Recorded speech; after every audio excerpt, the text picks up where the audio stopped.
So we're going to take a look here at the worksheets and how to answer them properly.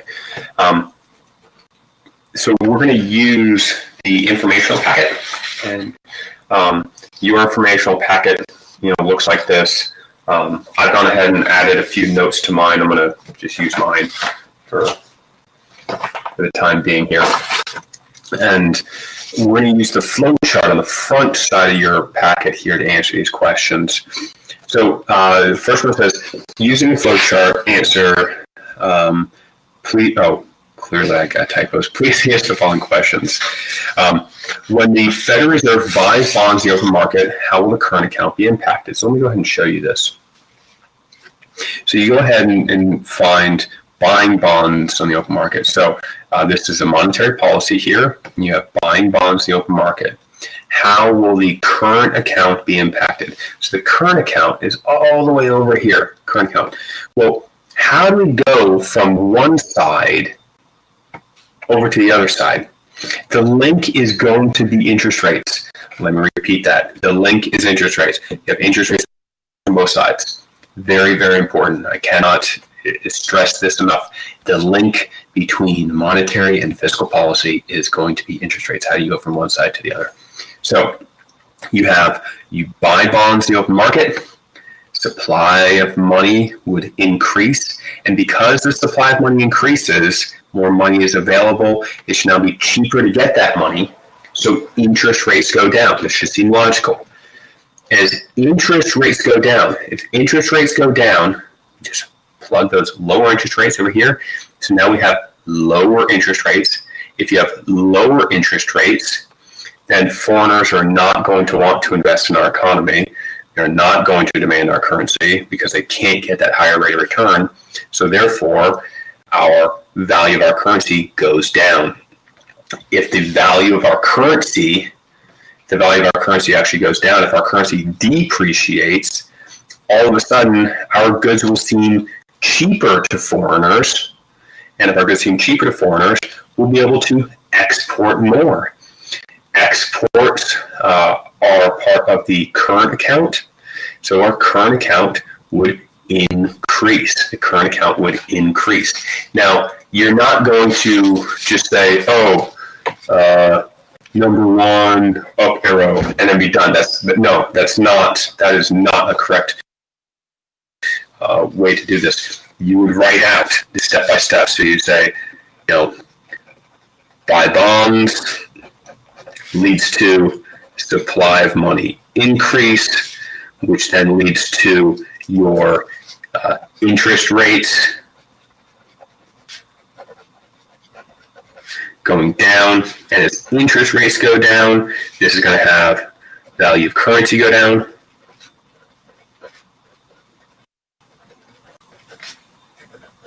And as value of the currency goes down, this is going to have your X sub N go up, which is a part of your current account.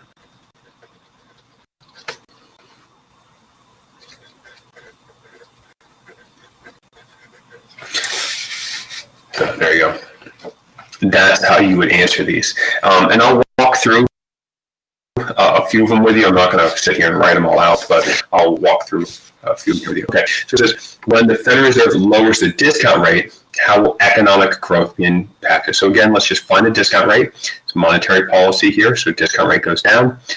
Discount rate, you lower that, that's going to be an expansionary monetary policy, so you lose money. It's what the Federal Reserve can do.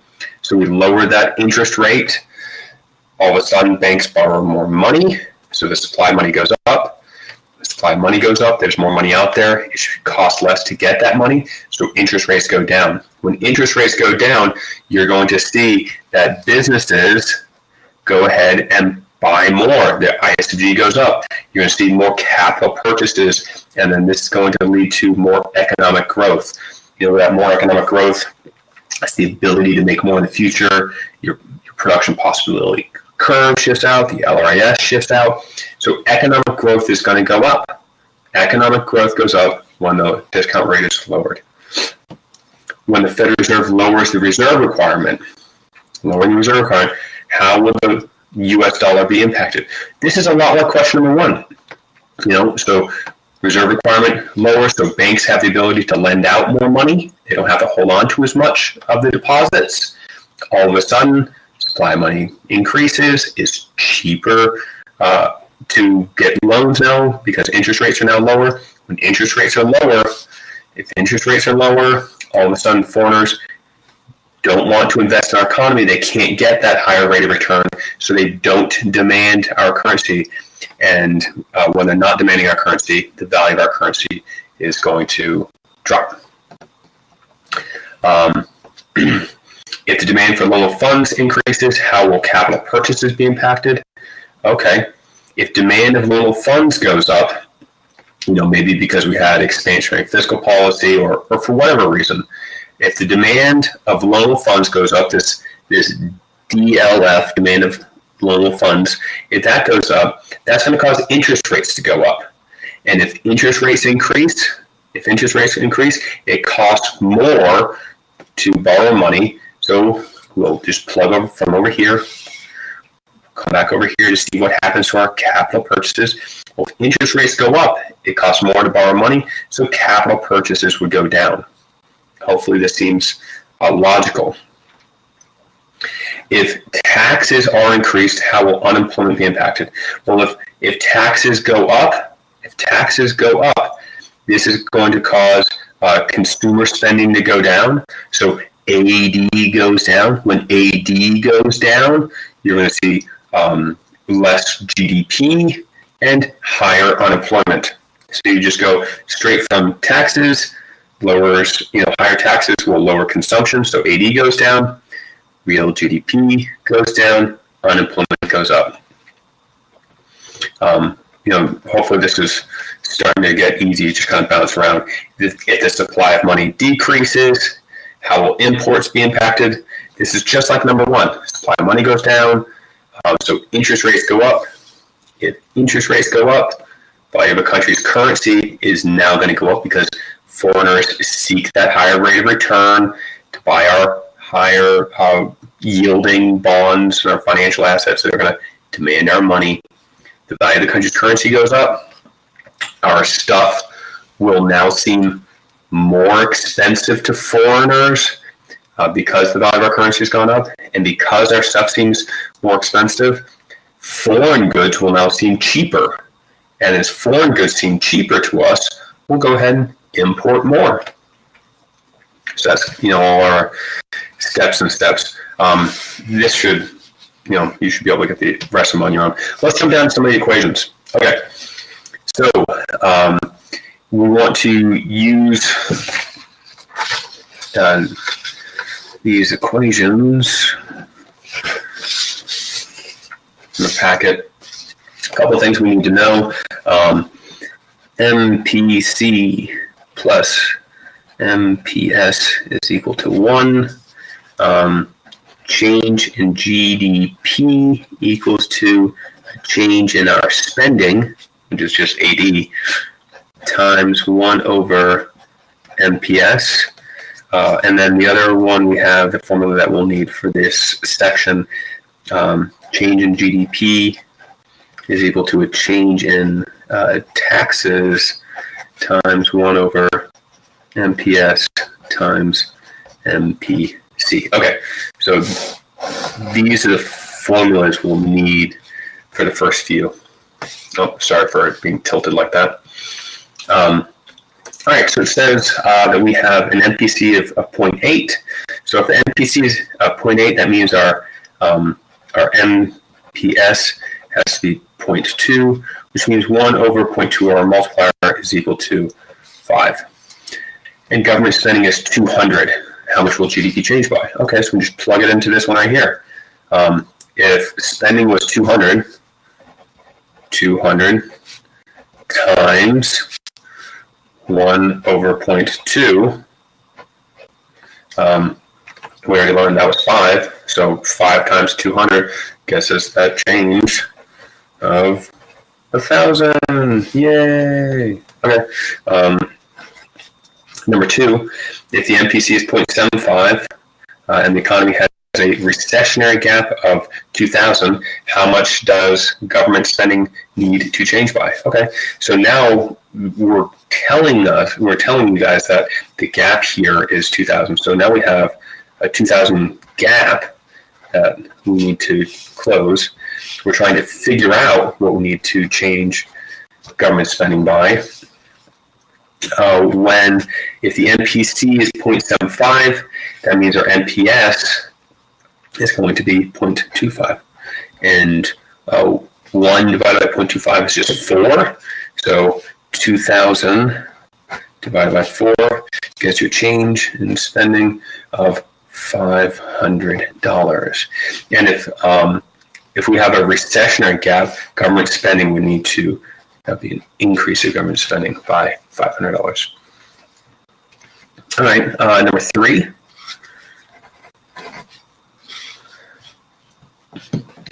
If the MPC is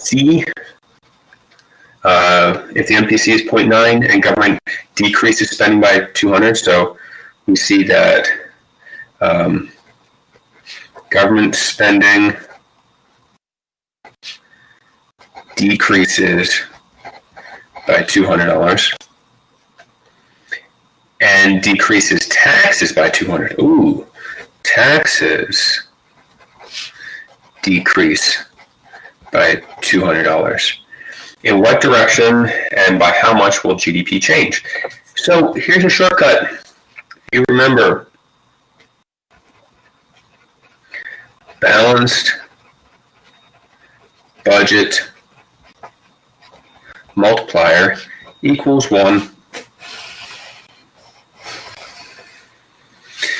Now you can do the math on this if you wanted to, or if you know the shortcut that the balanced budget multiplier is equal to 1, you can simply conclude that, hey, whatever direction these two are moving, that's where GDP is going to go. So we're going to see GDP is going to decrease by a multiple of 1. Hey, what's 1 times 200? Oh, 200. That's it. Or if you wanted to, you could work out the math here and determine that you would see GDP if you drop 200 in spending and your MPC is 0.9, so you have 200 times 1 over 0.1, which would get you a 2,000 decrease.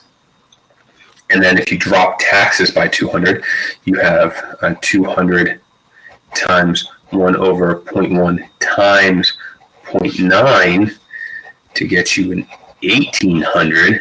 But because you're dropping taxes, this is going to grow GDP. And when you take a negative 2,000 and a positive 1,800, your net result is a drop in 200. Or you could just remember the balanced budget multiplier is equal to 1 and move on. All right, run out of room here.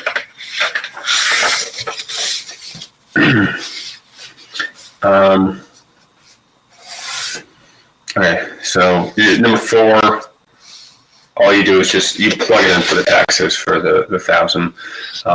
For number 4, you should be able to get an increase of taxes of 111 there if you're doing it properly. For the banking system question here, if Cameron deposits $5,000 into his checking account and the reserve requirement is 20%, how much should the M1 money supply change by from the deposits?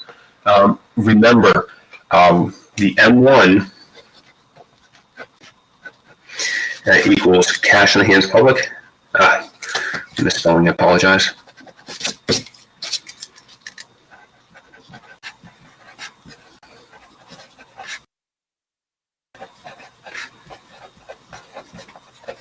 Plus your check deposits, I might call them domain deposits. Same thing. What does not count? Big thing.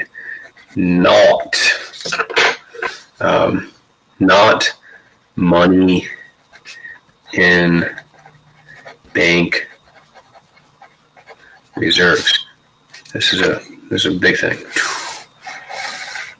When Cameron deposits his $5,000 in the checking account, all of a sudden cash in the hands of the public goes down by $5,000, but his checking account goes up by $5,000. And because of that, there's going to be no change there in the money supply. So no change. Number 6, if Cameron deposits $2,000 into his checking account and the reserve requirement is 10%, how much can this single bank increase the annual money supply? Okay, so we state that the bank is going to be required to hold on to 10% of the deposit. That's their reserve requirement. So what's 10% of 2,000? The bank holds on to. Bank holds in reserve, 10% of 2,000, which equals $200. They can then lend out. Bank can lend remaining $1,800. Woohoo! Whenever they lend out money, that's going to increase the money supply by that amount. So they're able to increase the money supply by that $1,800.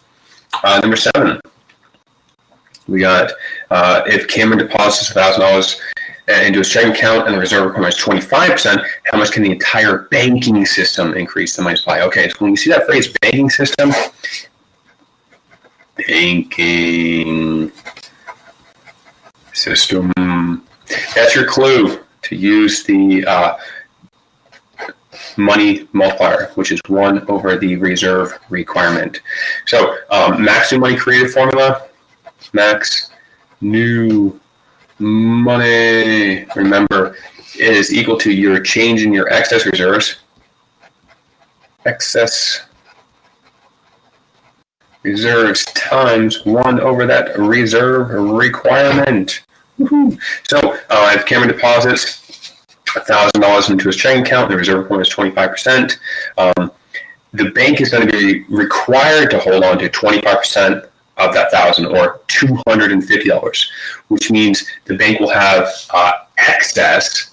They'll have excess reserves of $750. They are required to hold on to $250. They'll have excess of $750 times 1 over 0.25, that reserve requirement. So 4 times 750 is going to equal your 3,000. Yay, 3,000. Okay. Hopefully this stuff is making sense to you guys. Last one here, you're just going to compare the two. What would happen if the reserve requirement was 20%, and you'd figure out that, that would be an increase of $40,000, and then what would happen if they raised it up to 25%, and then you find out, that would just be 30,000, and then you kind of compare the two of those together. Number 9, kind of your theoretical question here, saying that how is the spending multiplier impacted when households increase their consumption? So they're asking you that, do you understand this idea, this trend? I did this on an earlier video when you have MPCs, your MPS, and then 1 over MPS. So if the MPC is 0.9, this is going to be 0.1, and that's going to be 1 over 0.1, which is equal to 10. This drops down to 0.8, and this is 0.2, and 1 divided by 0.2 is equal to 5. Do you understand the trend here? Are you seeing what happens when people consume less and save more? What happens to the multiplying impact in our economy? Okay, you figure it out. You got this. You can take a look at this. It's not going to kill your brain. Number 10, 11, 12 here. The formula that you'll need is your nominal equals your real plus your anticipated inflation.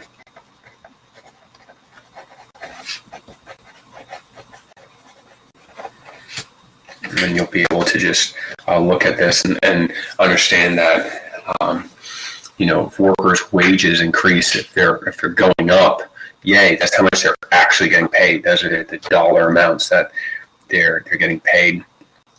So, okay, great. So your workers' wages increased by that 5%. Woohoo! But at the same time, inflation also increased by 2%. Okay, well, so you're going to see that workers' inflation increases by that same 2%. How much did workers' wages actually change by? I know it's hard math, but I think you guys can do it. Number 11, if Cameron borrows $100 from the bank at 3% interest, okay, and there is unanticipated inflation, so we think it's going to be 3%, but in reality, the inflation is something greater than 3%. It's like 5%. Well, in that case, Cameron is going to only pay back $103. But in reality, because there's this unanticipated inflation, he should have paid back something greater than that, maybe $105. So Cameron benefits in that situation there. If inflation is anticipated to increase by 5%, but actually decreases by 1%, how does this impact fixed income recipients? So fixed income would be like Social Security, they're getting the same amount over and over and over again. If prices drop, that's going to be great for fixed income recipients because they'll be able to obtain more, buy more goods and services given the same amount. But last ones there are just definitions. These are terms you will have to know. They will show up on that AP exam. They are all in that informational packet. Please make sure that you guys clearly understand these. All right. Hopefully this helps out. Take care, guys. Bye.